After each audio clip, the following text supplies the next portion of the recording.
very warm welcome to the Center Stage interview powered by International Directors Institute Global Thought Leaders, an initiative by RightSource Global. I'm your host, Dr. Madhulika Ketari, and today we have with us Mr. Sanjeev Sinha.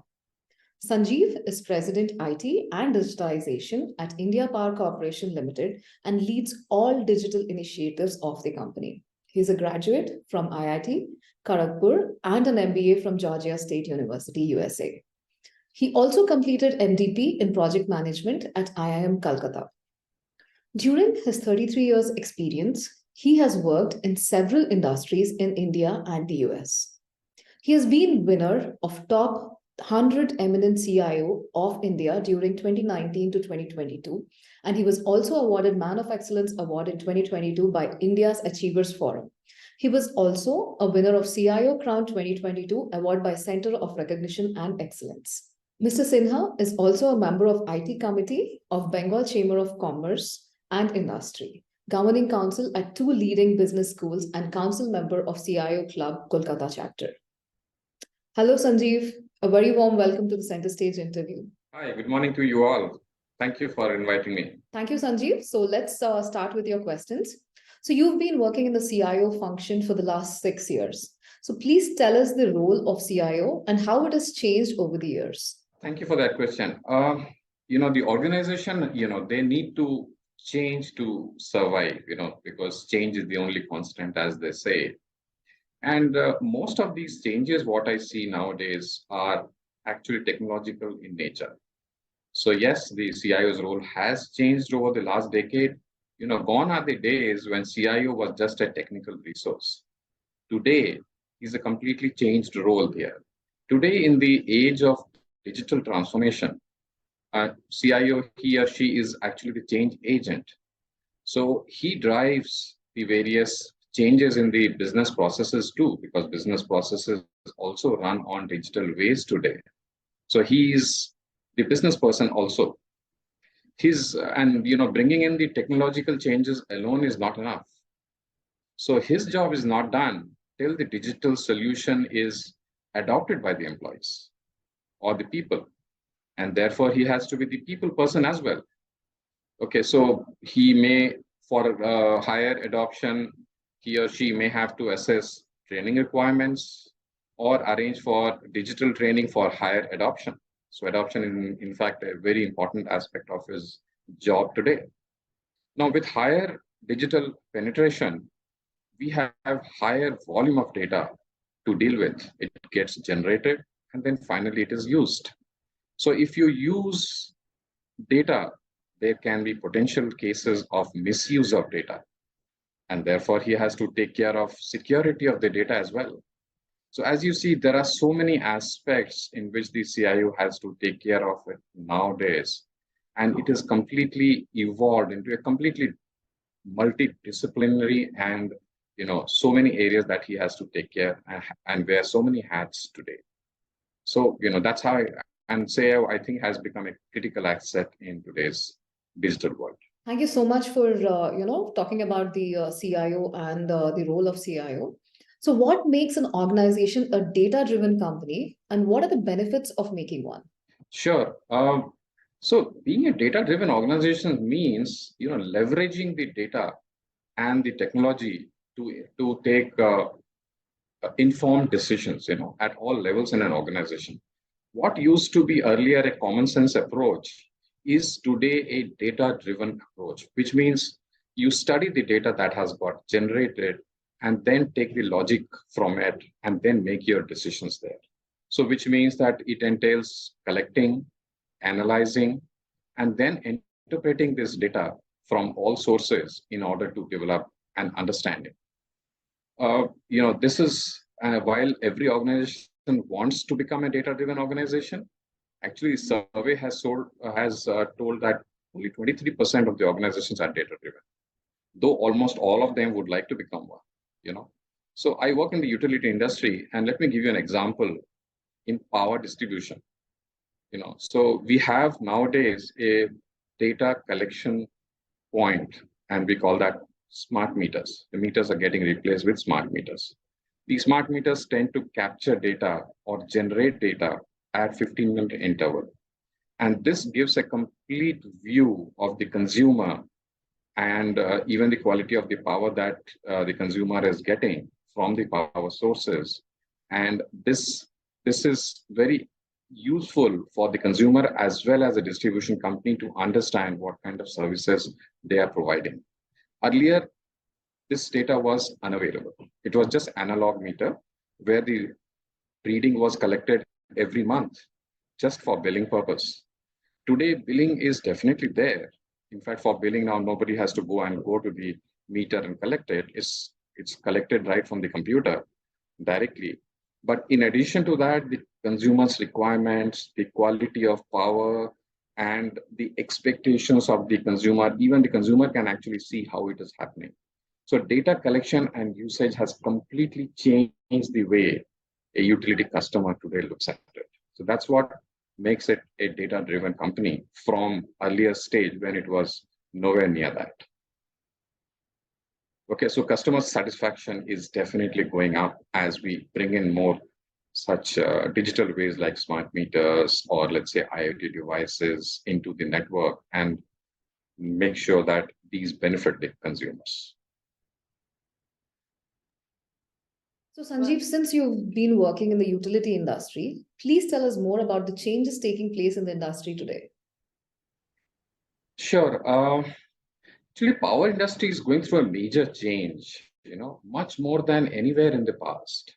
So one of the major changes, the source of power, the fossil power, which means coal generated power, is today giving way to the renewable power here, which means from renewable sources of energy like solar, wind, and so on.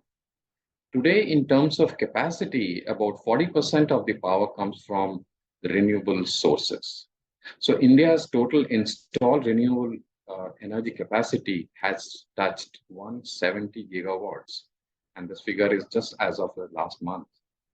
Okay, we are already the fourth highest renewable capacity country in the world, thanks to these changes.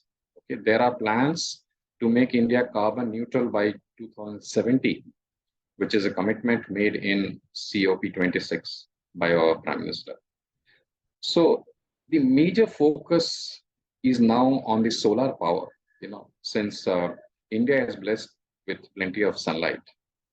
Hence, you'll find many of the consumers, they're putting solar panels on their rooftops, and they have become producers also, which is popularly now called as prosumers because they're producers as well as consumers.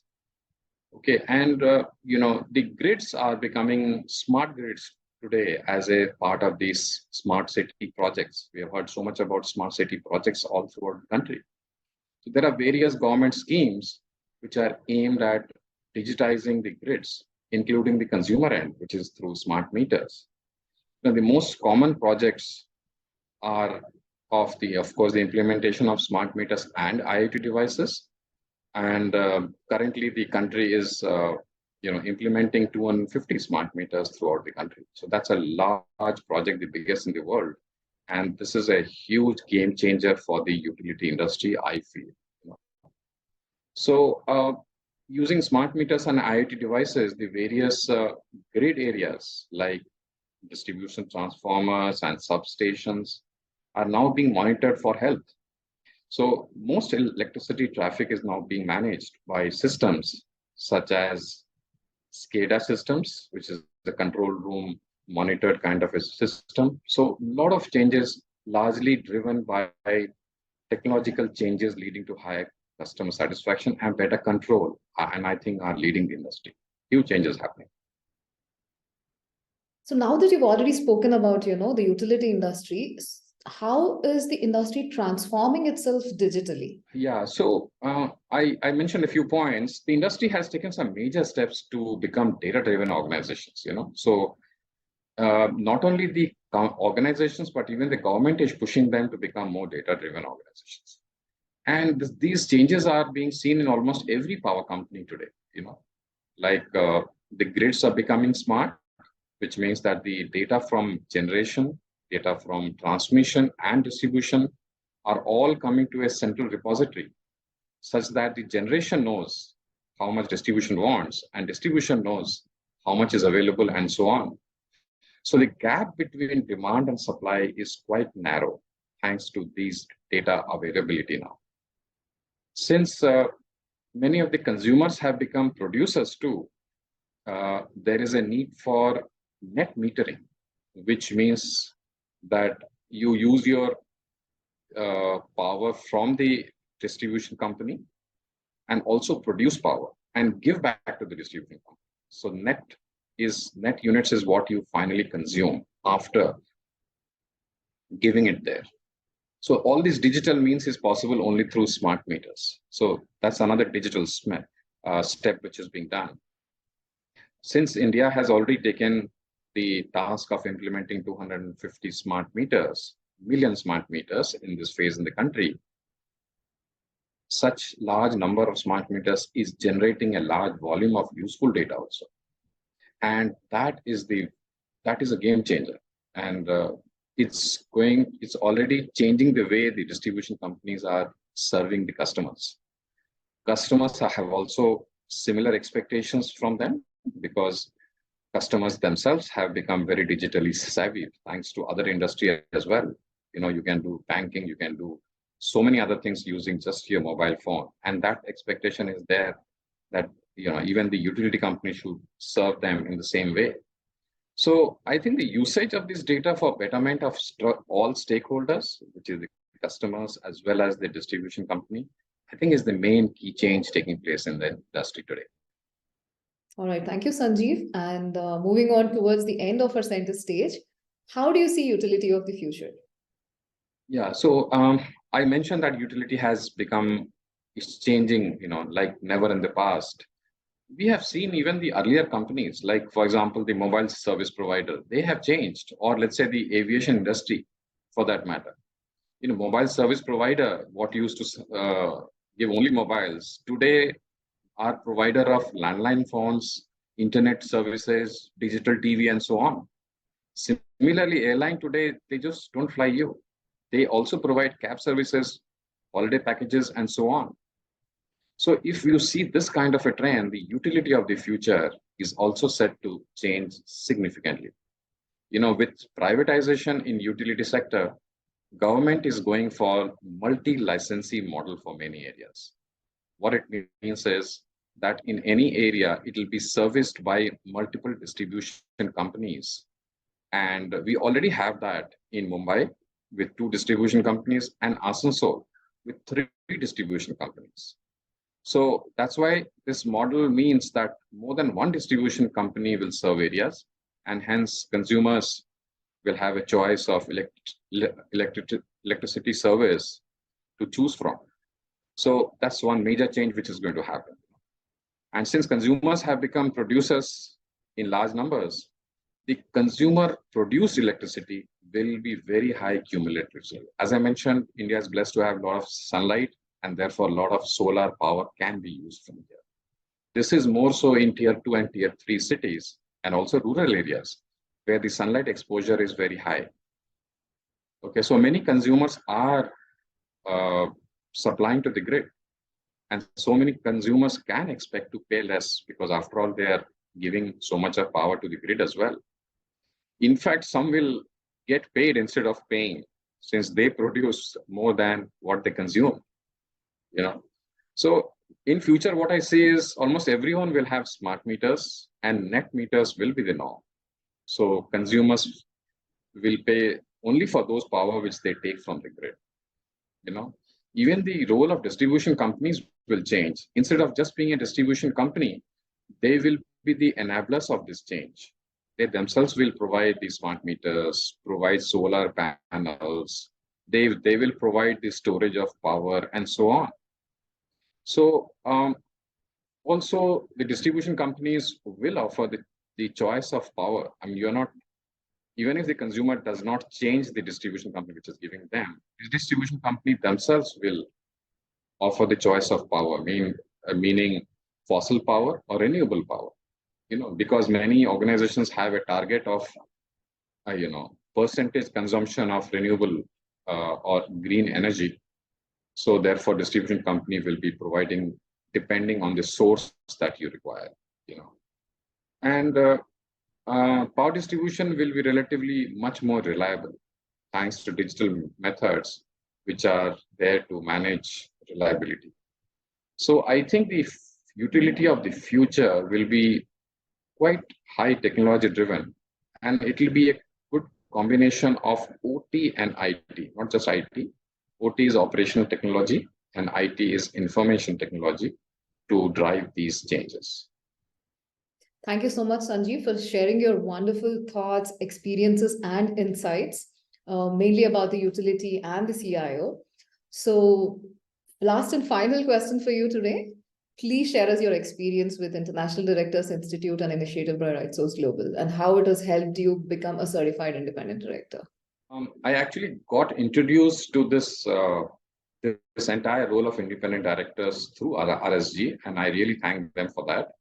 And after various research, we found that it's the right way to actually contribute with all the experience and learning that we have had.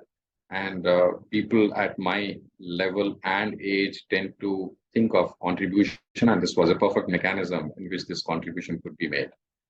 And RSG has been extremely supportive to me in my journey to get this certification. Of course, there was a lot of effort required at my end itself because company law is a new thing for me, given my background. But I took it up, and I was ably supported by RSG here. And finally, that's how I have been able to complete the certification and ready to contribute to the various companies. Thanks, Sanjeev, for your kind words on International Directors Institute and your experiences that you have shared today and the insights that you have given on both about CIO and the utility industry were thoroughly useful, I guess, for all our audience. Thank you so much. I think that marks the end of today's Center Stage interview. Thank you, Sanjeev, for sharing your wonderful thoughts and experiences with us. Thank you all for watching us. For more information on our initiative, request you to please follow us on LinkedIn or visit our websites on www.rightsource-global.com or internationaldirectorsinstitute.com. Thanks again and have a wonderful time.